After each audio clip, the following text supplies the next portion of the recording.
All right, today we're diving into a really fascinating piece of social technology.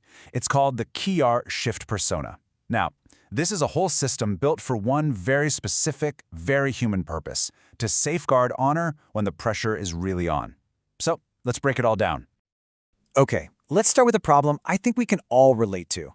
Have you ever been in one of those situations where you just know that if you say what you're really thinking, it could just blow up a relationship forever? You know that split second, that moment where your unfiltered impulse is about to burn a bridge? Well, that is the exact problem this entire system is designed to solve. And the source material, well, it puts it about as bluntly as you can get. It calls this the conscious self you pilot when the true self would burn a bond. Think about that phrasing. It's not about being fake, not at all. It's about consciously choosing a different pilot, right? To navigate a really treacherous social situation. It's a tool you pull out when your raw gut reaction has suddenly become a huge liability. So, okay, that's the problem. But what's the solution? This is where we get into the formal concept behind all this, the honor safeguard. This is the actual mechanism for getting through those moments with real intention and control, instead of just reacting. Let's really zoom in on some of the key words in this definition. You've got situational, adopted consciously, and cannot operate safely. I mean, right there, that tells you everything. This isn't some secret identity or split personality thing. No, it's a deliberate, temporary, kind of like a cognitive mode that you switch into specifically to stop a social fracture from happening.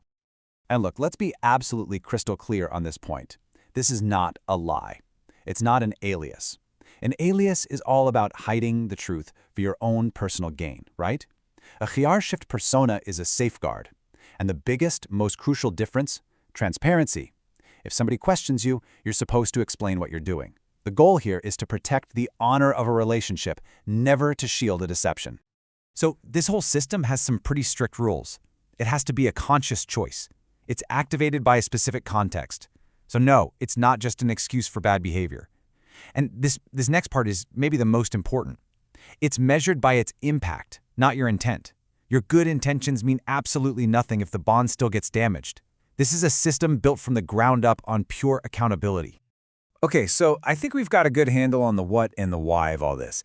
Now, let's get into the how. Because the system isn't just a one-size-fits-all kind of deal. It actually gives you a whole toolkit of 5 specific personas, and each one is designed for a different kind of high-pressure situation. So, what are your options when you feel that internal spike? You know, that jolt of anger or confusion or just pure impulse? Well, instead of just reacting and letting it fly, this system offers you a set of predefined operating modes to choose from. Let's take a look at what's in the toolkit. So here they are, the 5 core personas. For instance, let's say you feel a really strong physical reaction to something, but your brain hasn't quite caught up yet. You could adopt Vako'lunn and become a silent observer, just logging everything. Or maybe you're in a debate that's getting way too heated and needs to be grounded in reality. You could switch to Vako'lunn and shift the focus entirely to what can be materially proven. And then there's Vako'lunn for when the situation calls for fast, decisive action. You act now, and you apologize later if you have to. You see, each one is like a specialized tool for a very specific kind of internal pressure.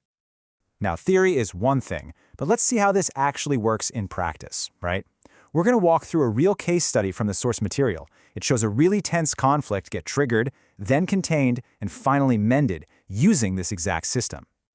Okay, so here's the sequence of events. It all starts with a pretty unfiltered comment from an outsider. That leads to a calm but very tense debate, and then, bam, the outsider unintentionally offends one of the noble houses, triggering that fight reflex. But here's the key. Before it can escalate, a third party jumps in, enforcing a house rule to de-escalate the whole thing.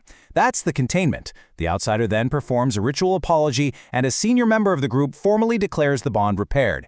The system, it worked, exactly as it was designed to. And the praetor who resolves the whole thing says something that just gets to the absolute core of this entire philosophy. Impulse is forgiven. Dishonor is not. I mean, wow. The system is literally built to allow for that initial messy human impulse, that gut reaction we all have, while providing a structure to make sure it never, ever leads to lasting dishonor. But you know, a system this powerful, it has to have strict ethical boundaries, right? It can't just be a free pass for bad behavior. So what are the lines you absolutely cannot cross? Well, a persona fails. It basically becomes a lie the second its purpose shifts. You can't use it to hide a verifiable truth, something that's on the record. You can't use it to impersonate an authority or a status that you haven't actually earned. And again, the most important point, it fails the moment it's used to shield deception. Its one and only legitimate purpose is to prevent a bond from fracturing. And all of this really brings us to our final and honestly our most important takeaway. After looking at the definitions, the tools, the rules, it all boils down to one single core idea. At its heart, this is a fundamentally pro-social tool. It's designed to strengthen bonds, not to give people an excuse to lie for their own benefit. You can think of it as a kind of social technology for preserving community and honor, especially when faced with our own messy, very human impulses. And that leaves us with one final question to think about. I know this might sound like a really foreign, complex concept, but we all do versions of this every single day, don't we? We put on a professional self for work or a patient self with our family. So just take a second to think about it. What conscious self do you pilot when your true, unfiltered self might be about to burn a bond? Thanks for joining us for this breakdown.